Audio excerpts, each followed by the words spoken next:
Hello, this is Brian Rowe with Mythic MTG Tech, looking at the topic of women in Magic.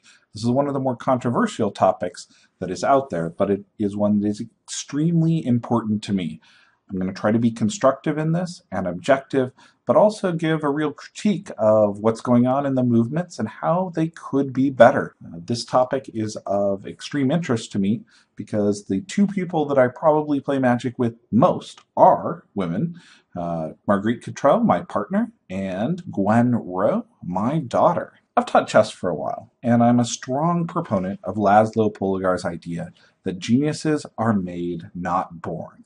For those not familiar with Polgar, he's an incredible chess teacher who really believed the educational theory that you can teach anyone, especially children, to be incredible at something. He went out, searched out a partner who had the same idea, and then had 3 daughters who all became incredibly powerful chess players, amazing chess players. Judith Poligar was up in the top 10 in the world and has beat world champions, and Susan Poligar was the women's champion for the United States for several years and one of the absolute best chess teachers in the US. All 3 of his daughters were strong international masters, and 2 of them grandmasters, just incredible chess players that really turned around the way that the international community started to view women in chess. This is myself and Gwen back in 2008 at a lecture that Susan Poligar gave over at University of Washington, where she talks about chess and about teaching chess to diverse groups of individuals. I've been a fan of her work for a long time, and I think there's a lot that can really be learned from this inclusive approach.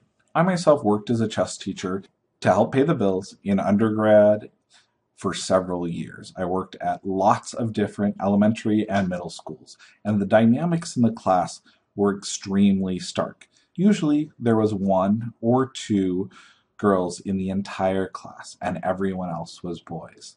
I was very curious about this particular setup, and I started to look into why I was getting only boys in classes. A huge part of it is parents. If there's one group of individuals that I could target this entire video at, it would be parents.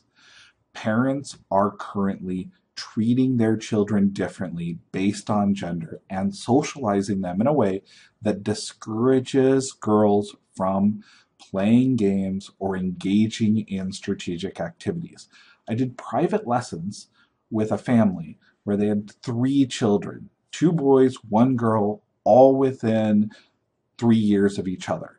The private lessons that I was hired for were for the 2 boys, and the girl was given a different type of lessons that had neither strategy nor a gaming component to it, that was much more on the artistic side.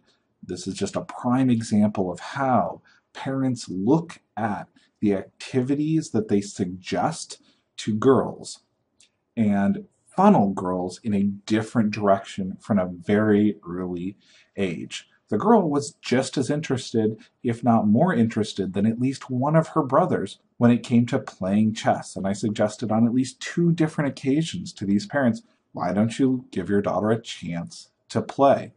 Parents were just shocked that this would be a good idea for their daughter. Another obstacle that I really ran into was teachers. At one of my daughter's private schools that she went to, a smaller private school, the announcement for the chess club that I was being paid to run was only distributed to the boys in the class. And there was a competing activity targeted specifically at girls at the same time as the chess club.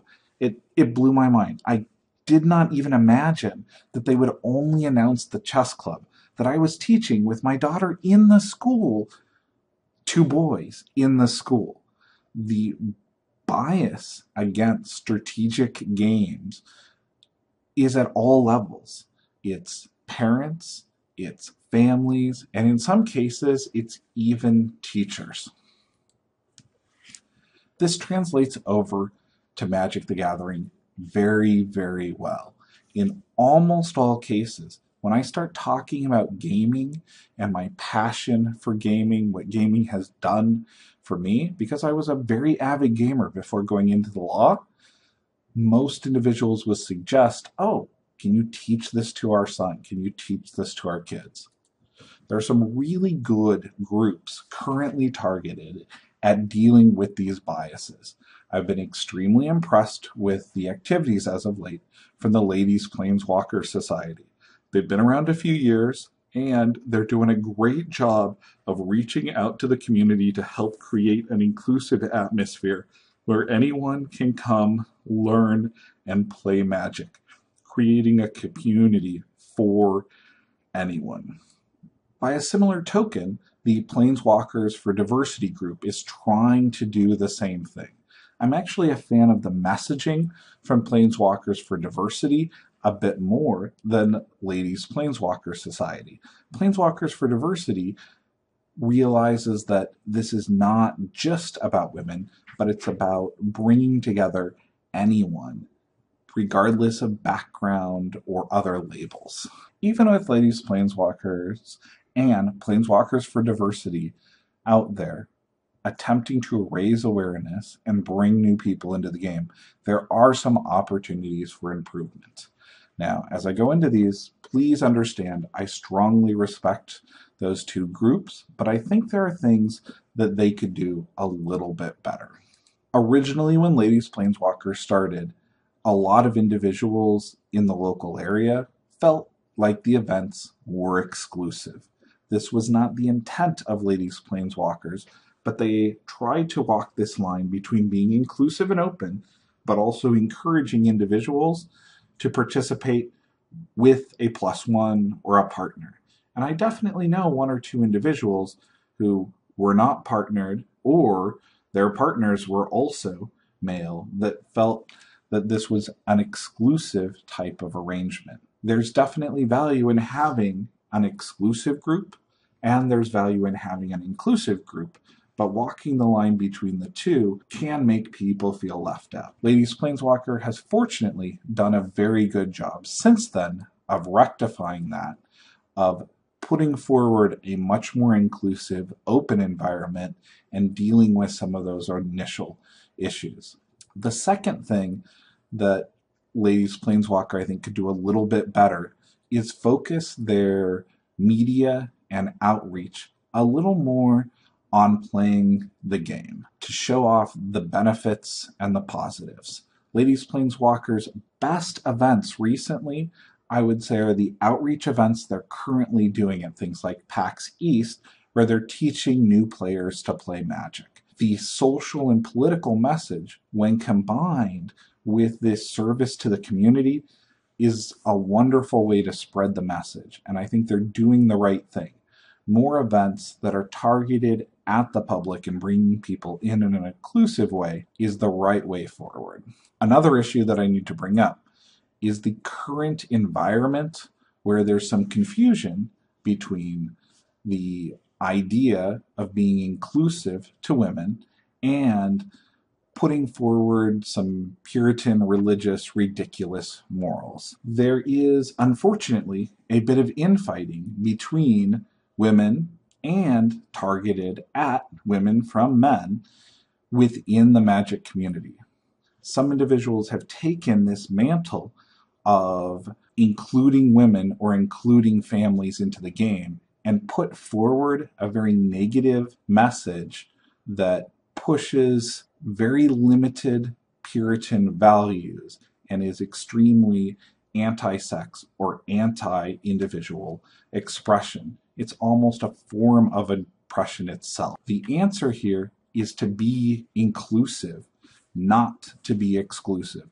Look towards the other individuals that have a different perspective or a different way of doing things and include them instead of tearing them apart.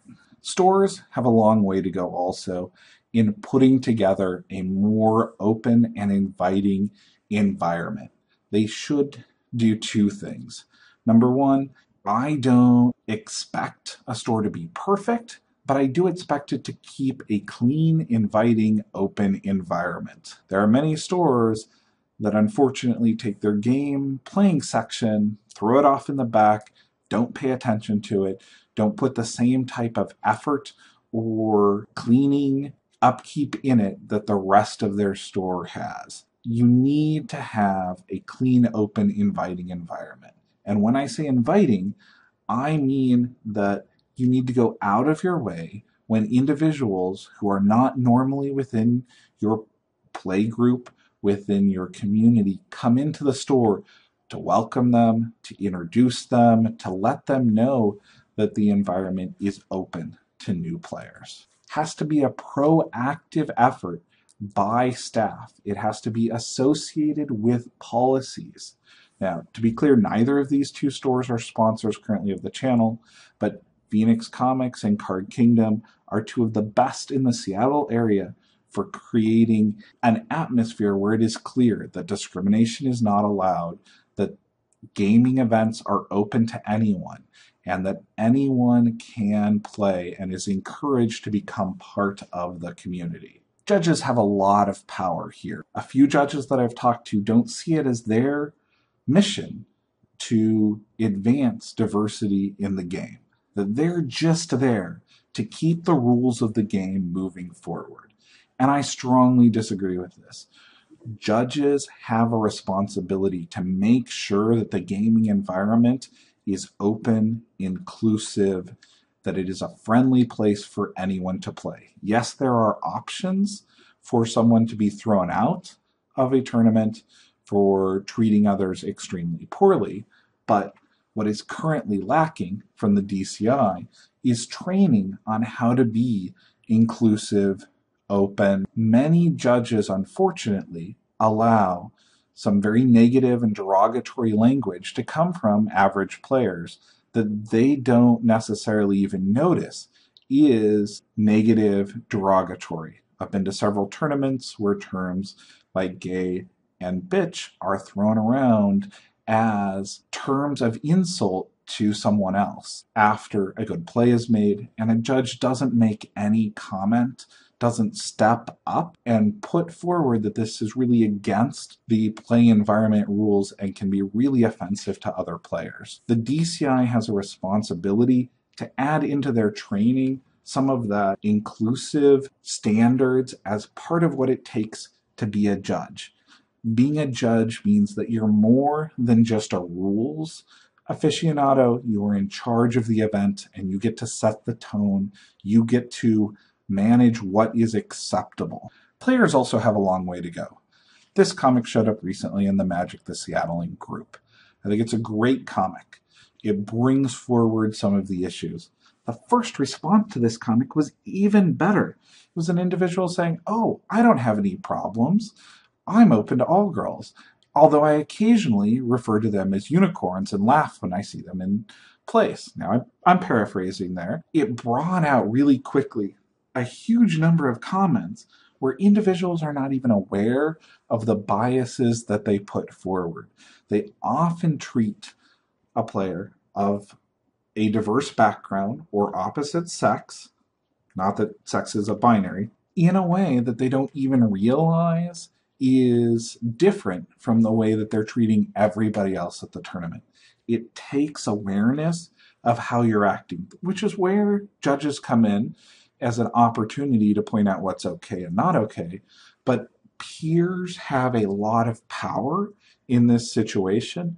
When you see someone saying something stupid or doing something that is clearly offensive, I know it hurts you a little bit to get out of your comfort zone to confront them, but the only way they're going to know that the actions that they're doing are not acceptable is if someone brings it up. The next one here is for parents. The number of times that I've run into parents that underestimate the power of their children to pick up games and understand advanced concepts is amazing. Magic, although it says 13 and above, is actually not a difficult game. The basic concepts can be taught to someone at 6, 7, 8, no problem. If a child has interest in gaming, the best thing that you can do as a parent is learn the game. Play the game. Play with them. Feed that passion.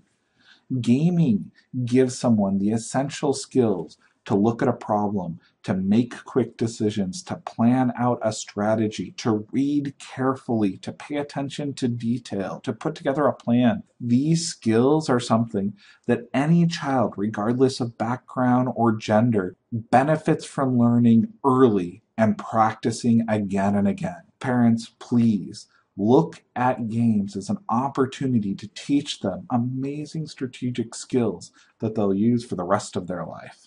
YouTubers, I think it's important to put something about inclusion into your policies so that individuals know where you stand. I myself strongly support Ladies Planeswalkers Society and Planeswalkers for Diversity. This is from my Patreon page. Any store that sponsors the channel that wants to be involved in the advertising space needs to talk to me, and I need to make sure that they are helping create that inclusive, open environment. For individuals that are interested in reading more about these topics, I definitely recommend Jackie Lee's Women in Magic, the 2012 edition over at Star City Games. I also recommend a little bit of the more controversial book in Chess Bitch, Women in the Ultimate Intellectual Sports by Jennifer Shahad. I'm not sure I'm pronouncing that correctly. She's an incredible chess player, a very strong poker player, a very strong speaker also. The definition of slut shaming that I got was from Finally a Feminist Blog 101 for an introduction to some feminist topics. It is a strong blog. I don't always agree, but it's a really good intro to some of the topics that are talked about here. Thanks. This has been Brian Rowe with Mythic MTG Tech. Also, thank you to all of the sponsors that are out there and for making this channel possible. If you've got any feedback on this topic, please leave it in the comments. I love hearing other people's opinions on things like this. I know that some people are going to disagree with me, but I strongly believe that this is what's right for the game and what's right for our community.